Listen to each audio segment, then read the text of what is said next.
దేశంలో direct selling industry వేగంగా అభివృద్ది చెందుతోంది. ఇండస్ట్రీలో కంపెనీలు పెరిగిపోతూ ఉండటంతో దాన్ని మానిటరింగ్ చేయడానికి ప్రభుత్వం ప్రత్యేక గైడ్ లైన్స్ కూడా తీసుకొచ్చింది. ఉపాధితో పాటు లాభాలు కూడా పెరగడంతో ఎక్కువ మంది ఈ రంగం వైపు మొగ్గు చూపుతున్నారు.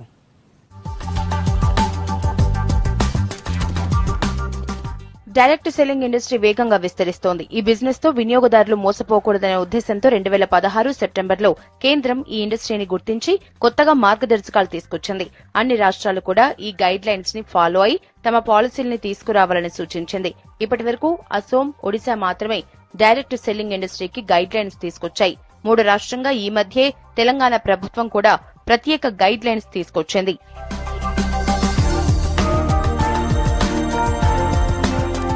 కొత్త గైడ్ లైన్స్ ప్రకారం డైరెక్ట్ సెల్లింగ్ కంపెనీలు తప్పనిసరిగా పరిశ్రమల శాఖ దగ్గర రిజిస్ట్రేషన్ చేయించుకోవాలి. తప్పనిసరిగా ఒక షాప్ తో పాటు పర్మనెంట్ అడ్రస్ కూడా ఇవ్వాలి. తమ ఉత్పత్తులు కొనుగోలు చేసిన వారితో పాటు అమ్మిన వారి పేర్లు, డెలివరీ తేదీ, వారంటీ ఇలా అన్నింటికీ రికార్డ్స్ నిర్వహించాల్సి ఉంటుంది. వీటిని పట్టించుకోకుండా ఎలాంటి డైరెక్ట్ సెల్లింగ్ వ్యాపారం చేసినా వారిపై చర్యలు తీసుకోనుంది.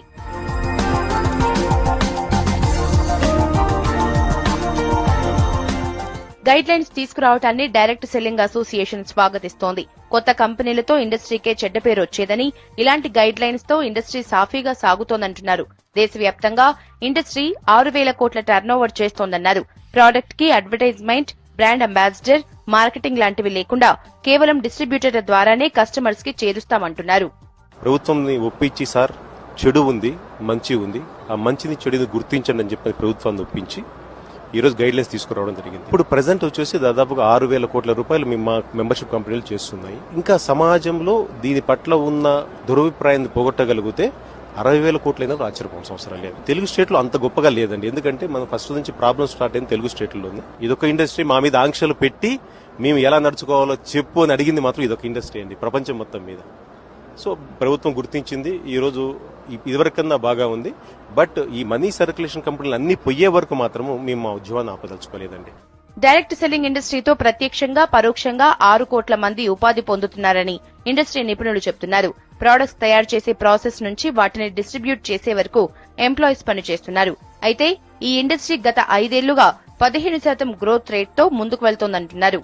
It's nearly 6 crore people are associated with the direct selling industry. Regulations are that guideline has got given a certain points which should be considered. That government support is tremendous because this ruling government has already declared this in their manifesto that they are movement they come in power they will be giving us the direct selling. So before they could do, the center has done it. Telangana government has adopted as